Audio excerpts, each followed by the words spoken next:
Hey everybody, Jake Reichbart here. Today I'm going to share with you a lengthy lesson excerpt. So have your guitars ready and we're going to have some fun together arranging a song.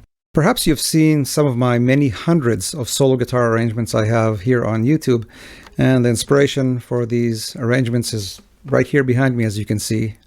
I grew up with these vinyls, and I draw pretty much from any kind of style imaginable, from the pop music of the past 100 years, everything from Glenn Miller to Van Halen, Alan Holdsworth to Motown, and pretty much anything in between. Beatles, I have perhaps 25 Beatles song arrangements, 20 Steely Dan song arrangements, same for Stevie Wonder, rock, hard rock, Deep Purple, Led Zeppelin, and of course tons and tons of classic jazz standards from the 40s and 50s, bebop, dance tunes, movie themes.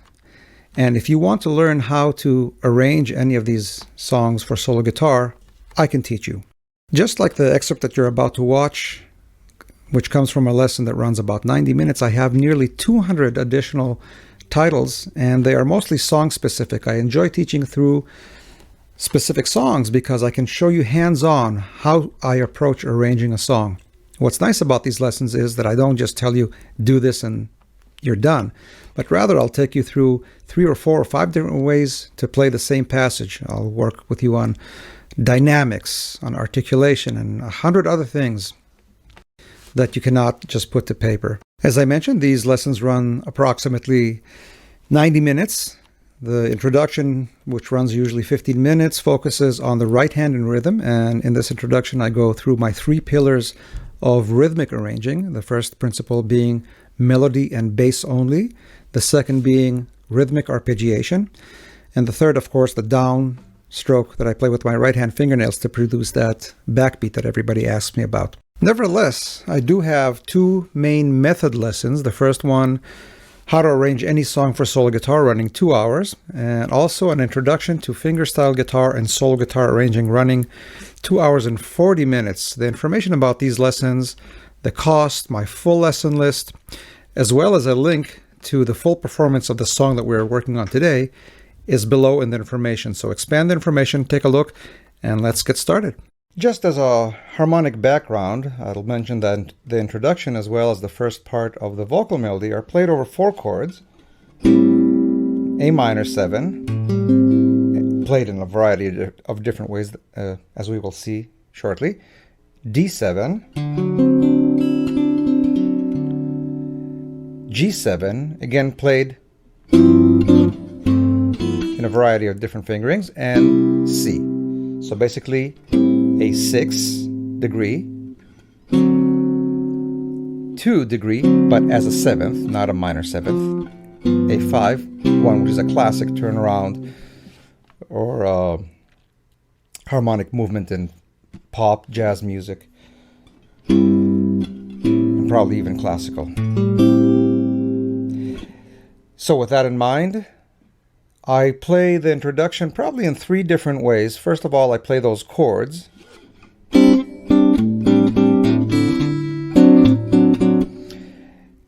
And the second time I'll play these chords, I might add a backbeat to it.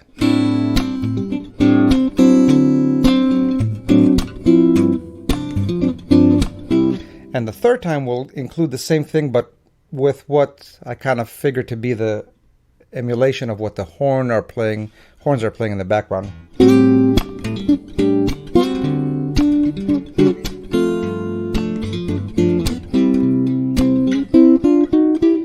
And only then, Saturday. So that's the overview of what I will be doing here. And now let me show you exactly what I am doing. So the first position, the first A minor chord, is an A minor 11, played in the 3rd position. I play an open A in the bass, and along with it I have the notes G on the 4th string, 5th fret, C, 3rd string, 5th fret, the D on the 2nd string with my 1st finger, 3rd fret, and the open E. And I get 2 melody notes out of this shape, the E and the D.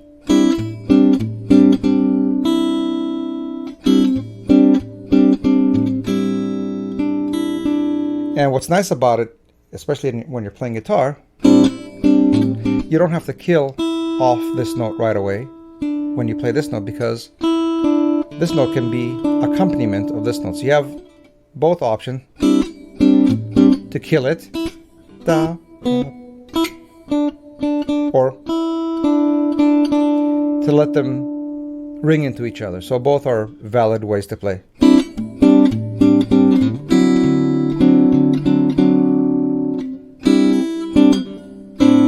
So I hold the shape down, I play the bass note along with the 4 or 3 top notes.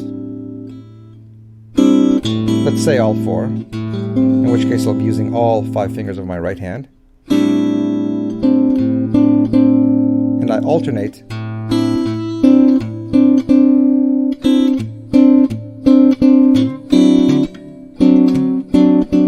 to kind of emulate that piano movement at the beginning of the song.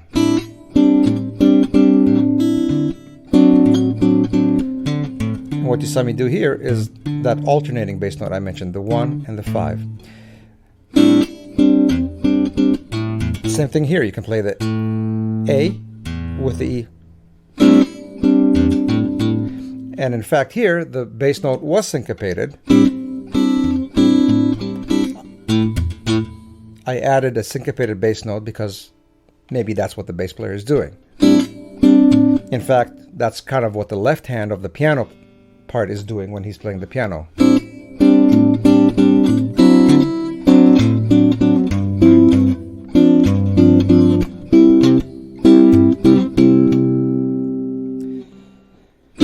So that was our A minor. Keeping fingers 1 and 4 in place to playing the D and C. Change around now fingers 2 and 3, and then you'll play the D in the bass with your 3rd finger, 5th string, 5th fret, and the 2nd finger plays the F sharp on the 4th string, 4th fret. So now you have a D7, D, F sharp, C, D, and again the E on top is still part of it. So it's the same movement with the right hand.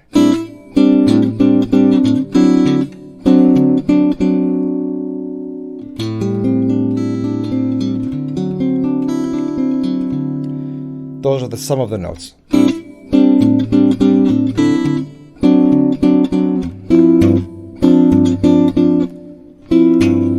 The movement now against the G7 is now played with a bar on the 3rd fret. I hold down the notes G, F. Now I said it was a G7, which would normally mean a B, but the flavor of this G7 is more of a suspended. So I keep maintaining a C in the chord, which was common to the previous 2 chords as well. And now that movement that I did previously with the open string, now I play that E on the 2nd string, just because it's a little bit difficult to finger otherwise. I suppose I could have done this. That would have been more consistent, so maybe I should do this from now on. Let's see if I can do this quickly.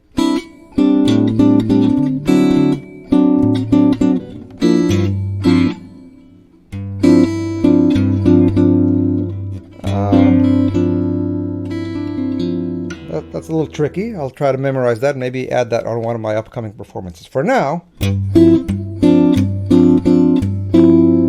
I did this, which is a little bit more solid sounding, until I get this down, or until you get this down.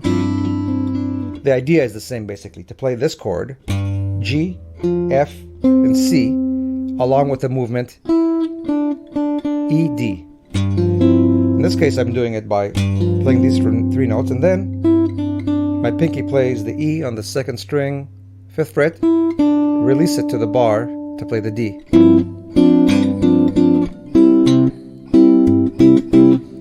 The 4th chord is just a plain C. I place a finger, you can use your 4th finger, or 3rd finger, or 2nd finger, whatever, to play the top portion of the chord, which is the notes which are the notes G, C, and E.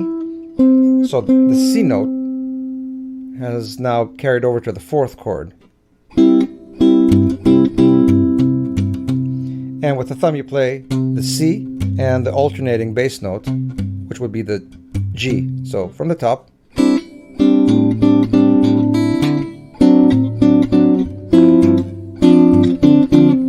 And here too, if you wanted to, you can add the alternating bass note. So remember we did this.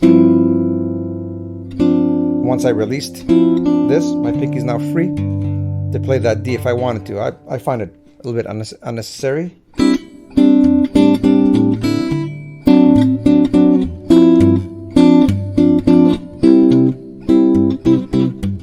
Here I did.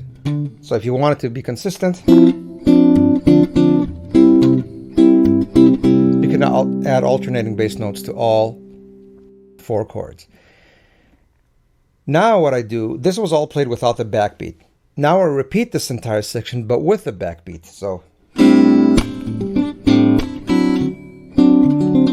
and I'm adding a subdivision just to kind of give it a little bit of a funkier edge, like that.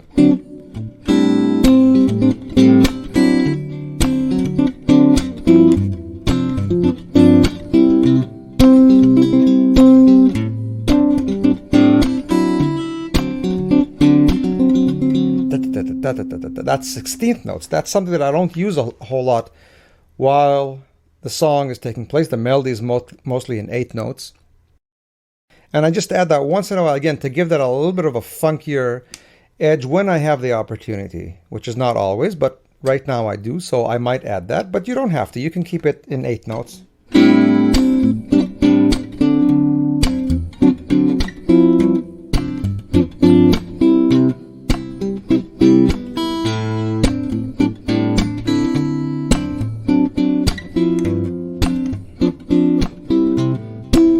Here it is with some 16th notes.